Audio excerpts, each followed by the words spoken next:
topik yang akan kita bahas, yaitu ada definisi, pengakuan, pengukuran, dan penyajian.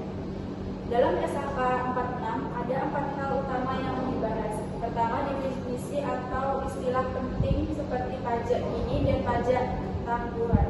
Kedua, pengakuan, yaitu kapan pajak diakui dalam laporan keuangan. Ketiga, pengukuran, yaitu bagaimana menghitung jumlah pajaknya. Dan terakhir, penyajian, yaitu bagaimana pajak ditampilkan dalam laporan keuangan perusahaan. Langsung saja masuk ke definisi. Beban pajak. Beban pajak adalah total pajak yang diperhitungkan perusahaan dalam satu periode. Beban pajak terdiri dari pajak kini dan pajak tanggungan. Yang kedua, pajak kini. Pajak kini adalah pajak yang harus dibayarkan perusahaan sekarang berdasarkan laba kena pajak pada periode tersebut sesuai aturan perpajakan. Yang ketiga ada pajak tangguhan.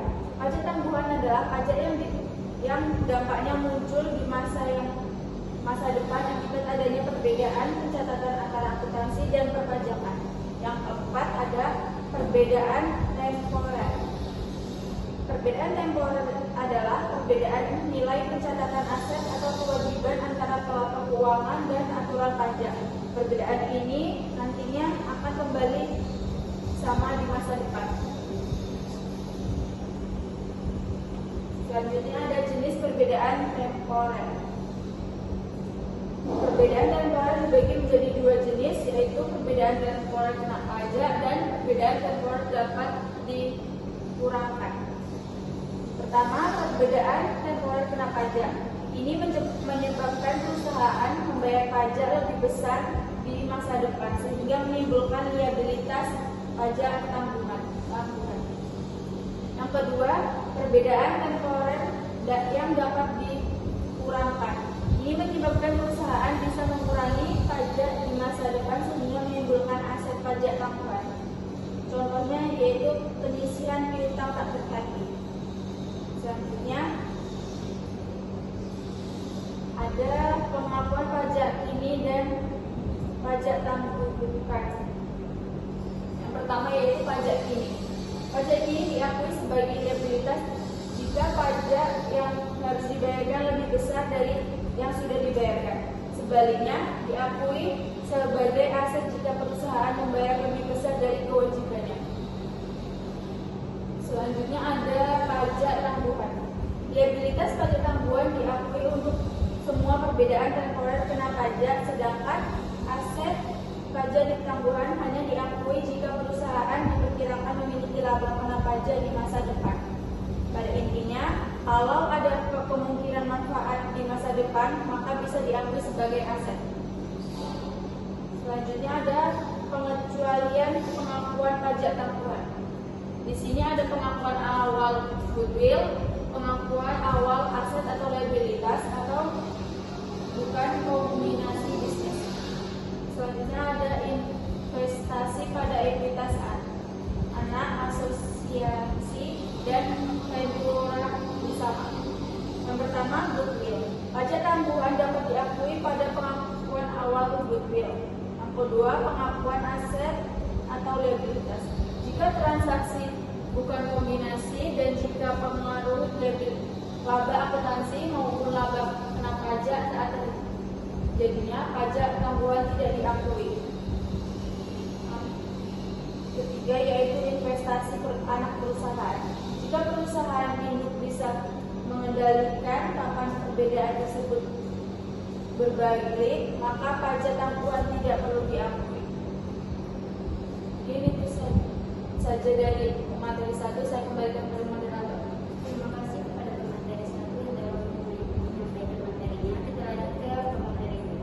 Baik, terima kasih kepada moderator atas hasil-hasilnya. Di sini saya akan menjelaskan mengenai prinsip pengukuran pajak tanggungan. Di sini ada pajak yang digunakan, cara pembelian atau penyelesaian, tidak didiskontokan, dan penelaahan ulang atau dianalisis. Ada beberapa prinsip dalam mengukur pajak tanggungan. Yang pertama, menggunakan melaksanakan tarif pajak berlaku, tarif pajak yang dipakai adalah tarif yang sudah ditetapkan pemerintah pada akhir periode.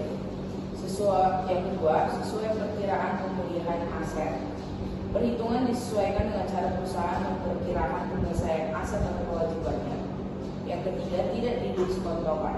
Artinya, nilai pajak tanggungan tidak dihitung menggunakan present value. Yang keempat, ditinjau ulang. Setiap akhir periode, perusahaan harus mengecek kembali apakah aset pajak tanggungan masih bisa dimanfaatkan.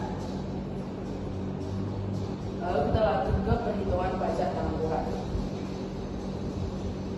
Di contoh ini terdapat perbedaan penyusutan aset tetap antara akuntansi dan perpajakan.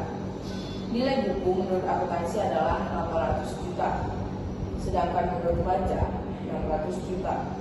Berarti terdapat beda temporer sebesar 200 juta. Karena tarif pajak 22%, maka perhitungannya adalah